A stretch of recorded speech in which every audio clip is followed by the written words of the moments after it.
This Guy's Garage. Like and subscribe. We need to be ready for the next American administration. Relationship with China and with India, not at best. I would like to ask directly Mr. Rock and then Mr. Senjak, as he's been former ambassador to China. How are we going to navigate between those two superpowers, United States and China? That they seem to basically agree on many things, and they have, of course, their own plans for the future of the planet and the leadership that they present. How can Canada navigate those relationships, and is there a way back to fix some of those broken relationships? And do you see any path forward? Mr. Rock. Thank you. I believe there is. First of all, with the Americans, it depends very much what happens next November. As has been pointed out, we don't know what's going to turn up in the White House a year from now. And some of the prospects are quite frightening. As we like to say, the Americans aren't always right, but they're always right there. And we have to manage that. We have to deal with that. I thought that the current government took a wise approach with Trump #1 by deploying as many resources as we could to other levels of government, to governors, to members of the Senate and the House of Representatives, to make sure that Canada's presence was felt and our views were known without having to confront the man himself. I thought that was an effective strategy. It assisted in softening up the position of the administration in the negotiation of the renewed North American Free Trade Agreement. I think that kind of artful approach where you pick your spots and you deploy your resources laterally is a good one. With respect to China, obviously we have to take steps to thaw before we can actually start to relate to one another. And I've always felt that health care, public health, is a very good point of entry. I spent almost 5 years as Canada's Minister of Health, and during that period I established an annual meeting between the Canadian and the Chinese health ministries. We found we had an enormous amount in common. They admired our public health care system. The single payer is for them the most effective way of deploying health for 1.3 billion people. Furthermore, they're interested in our model of community care. When I was president of the University of Ottawa, our medical school was chosen to open a medical school at the University of Shanghai, Jiaotong. They took our curriculum, they sent their professors to our campus to learn how to teach it, they took it home, and they opened a medical school in Shanghai with our MD curriculum because they want 4-year MDs to practice community cares and family practice. I think that kind of relationship based on common interests in health, something which is a very positive and important subject, can help open the doors, get people to relax, thaw the environment and the atmosphere so that we can make progress on bigger items. Thank you, Mr. Chair, and thank you to all the witnesses for being here. Mr. Rockwell, I'll take advantage of you while you're here. At our last meeting, we heard that it's pretty difficult to have soft power if you don't have hard power. And Canada's place in the world seems to be slipping on both counts.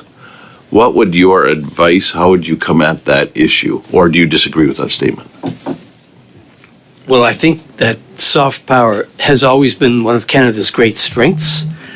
I think that you earn credibility through investing in defense and doing your share in terms of international defense efforts. Mr. Saint-Jacques referred to the Arctic as a place where we need to spend more in defense, and I agree with that completely. I think we could kill two birds with one stone. First of all, we could invest money to ensure that we have defense systems in the Arctic and for the Arctic, which would at the same time help us achieve the 2% of GDP, which is required of us by our colleagues in NATO. I think that's what we talk about when we say hard power, the actual equipment, investing in the ships, the airplanes, and the troops, and putting them on the ground where they're needed for patrols and to ensure that our sovereignty is respected. I think there is a link between that and our ability to be persuasive through soft power at the table, because it's a matter of credibility. if you're not respectful of your obligations for defense, if you're not pulling your weight, if you're not investing in defense systems, then I think your credibility when you use soft power is diminished. So I think they are linked. In your opening comments, you also linked credibility to Canada's development assistance. Yeah. What did you mean by that? Well, it was Lester Pearson who suggested 50 years ago that countries ought to invest 0.7% of their GDP in international development assistance. We've never come close to that.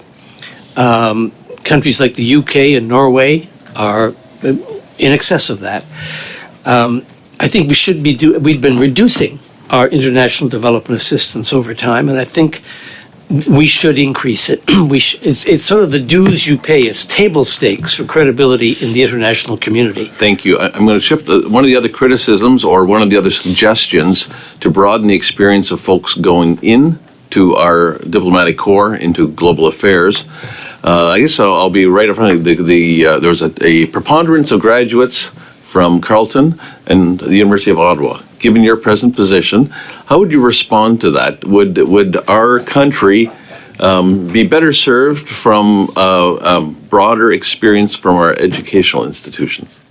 Well, we have a number of excellent universities in Canada. We should take advantage of the graduates of all of them. Let me just smuggle in a comment to say the time I spent in New York in the mission of Canada to the UN left me with a deep impression of the quality and commitment of our foreign service. They're fabulous people who work their heart out and with great skill. So wherever they're coming from, they're doing a great job.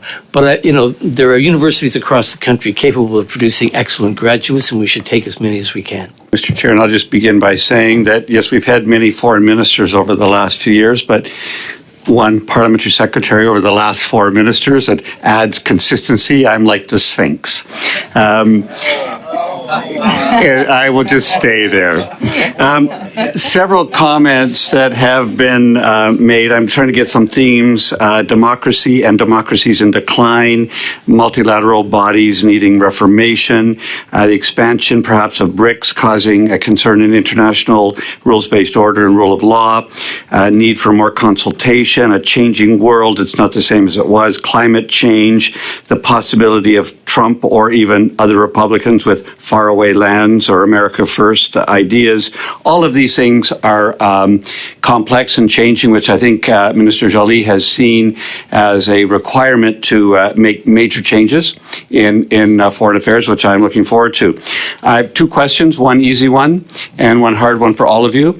The easy one is, do you believe that Canada needs to invest more money in global affairs and all its branches?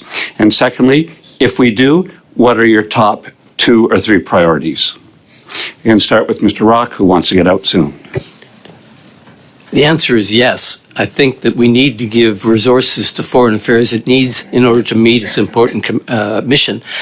I've seen over my time in government and then since I left government, a steady reduction in the investment in global affairs. It's as though we can afford to cut it because no one will notice or it won't make any difference. Well, it does make a difference. It makes a difference whether we have those missions in Africa. It makes a difference whether we have a full complement of people at the table when the multinational organizations meet and set new rules for the game. We have to be there, and we have to be there in a way that is effective. So, yes, I think we do need more investment, and I think the report that came out of the Senate makes the same point, as well as the minister's future of diplomacy. On your second question, I think the first priority would be the multilateral organizations. That's where the rules are being made that are going to affect us. And we have to have a strong presence at the UN, at NATO, and at the other multilateral organizations that make a real difference.